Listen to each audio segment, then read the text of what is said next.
పరిస్థితి ఏంటి, నా పరిస్థితి ఏంటి, నా అవసరమైన పరిస్థితి ఏమిటి అని చెప్పి దేవుడిని పక్కన పెట్టి మనం ఒకసారి కొన్నిసార్లు ఆలోచిస్తూ ఉంటాం. దానిలో ఎంతో నష్టాలు మనం చదివిస్తూ ఉంటాం.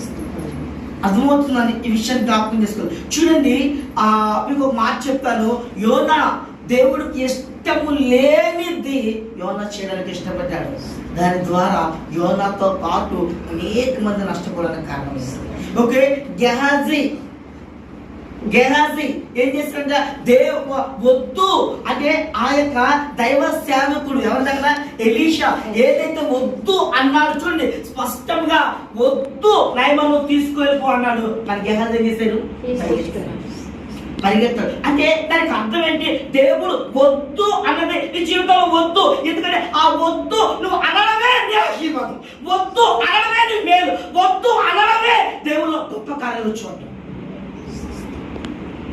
అర్థమవుతుందండి? ఈ విషయాన్ని ఎప్పుడు కూడా నీ జీవితంలో మర్చిపోవద్దు. అంటే దేవుడు లేకోకుండా నీ జీవితంలో ఏది ఉన్నప్పటికీ కూడా అది తాత్కాలికమైన సంతోషాన్ని, ఆనందాన్ని ఇవ్వగలుగుతుందేమో, కానీ నీకు తీరిన దుఃఖాన్ని, వేదన, రోగాన్ని మిగులుస్తుంది.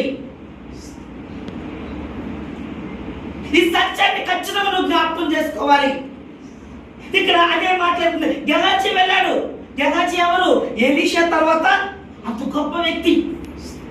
అయ్యా ఏంటి అంటే ఆ దురాశతో ఏం చేశాడ, పరిగెత్తి అయ్యా ఇప్పుడే దైవ సేవలు తెలిసిన వాళ్ళు వచ్చారు, కొంచెం ఇవ్వడానికి ఇమ్మన్నాడు. తెచ్చాడు, అక్కడ పెట్టాడు. పెట్టినంత వెంటనే అన్నాడు, ఎక్కడికి వెళ్ళావు అంటూ మాట్లాడతాడు. నీవు వెళ్తున్నప్పుడు నా ఆత్మ నీతో కూడా ఒక మాట చెప్తున్నాను, బాగా గుర్తుపెట్టుకోండి. రక్షణ పొంది బాప్తీసం తీసుకున్నా నువ్వు తీసుకోకపోయినా దేవుడు సన్నిధికి వస్తున్నావు. ఎక్కడ అడుగు పెట్టినప్పటికీ కూడా నీతో దేవుడు ఉంటున్నాడు. నువ్వు చేసే ప్రతి పనులు, నువ్వు చేసే ప్రతి శాస్త్రాలు కూడా దేవుడు చూస్తున్నాడు. ఈ సత్యాన్ని మనం ఖచ్చితంగా జ్ఞాపకం చేసుకోవాలి. చూడండి, నీవు ఆ యొక్క రథములతో పరిగెత్తుతున్నప్పుడు నా ఆత్మనితో కూడా రాలేదా?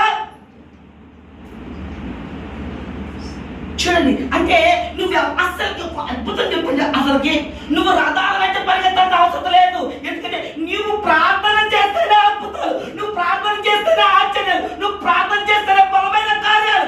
అలాంటి నీవు ఎవరికైతే నువ్వు ప్రార్థన చేస్తే స్వస్థ వచ్చుకో ఆయన ఇచ్చేదానికి నువ్వు పరిగెడుతున్నావంటే అంతే కదా. ఎలీషా ప్రార్థన చేస్తే ఏం జరిగింది? ఇప్పుడు ఎలీషా తర్వాత నువ్వు ఎవరివి? నువ్వు ప్రార్థన చేస్తే ఏం జరగాలి? కానీ నీవు ఆ ప్రార్థన చేసి అతను ఏం చేస్తున్నావు అంటే ఎలీషా వద్దు అన్నదానికి నువ్వు ఏం చేస్తున్నావు, పరిగెడతావు. ఈరోజు దేవుడు వద్దు అన్నట్లు మనం పరిగెడుతున్నాము. దాని ద్వారా తీరే నష్టాలకు నువ్వు అనుకోవచ్చు, అది నాకు సంతోషాన్ని కలిగిస్తుంది, అది నాకు లాభదాయకమో, అది లేకపోతే నేను ఉండలే